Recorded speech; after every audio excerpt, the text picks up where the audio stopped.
Hello everyone. In this video, I will show you how to connect N8N to Google Ads. First, open your browser and go to the N8N website. Log into your account. Once you are inside the dashboard, look at the top right corner of the screen. Click on the button that says Create Workflow. This will open a new empty workflow canvas. Now click on the plus icon in the middle of the screen. A search bar will appear. In the search bar, type Google Ads. When you see it in the list, click on it to add it to your workflow. After selecting it, you need to choose an action. For example, you can select Get Many Campaigns or Get a Campaign. Choose the action that fits your needs. Once selected, the configuration section will open. In this section, click on Credentials. Then click on Create New Credentials. A new window will open.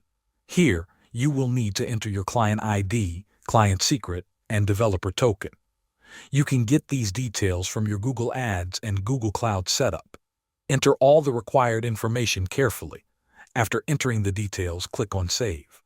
Once saved, go back to the main configuration panel. Now enter the Manager Customer ID, Client Customer ID, and the Campaign ID in their respective fields. When everything is filled in, click on Execute Step. Wait for the process to complete. If the step runs successfully and you see no errors, this means your account is now connected properly. Thanks for watching.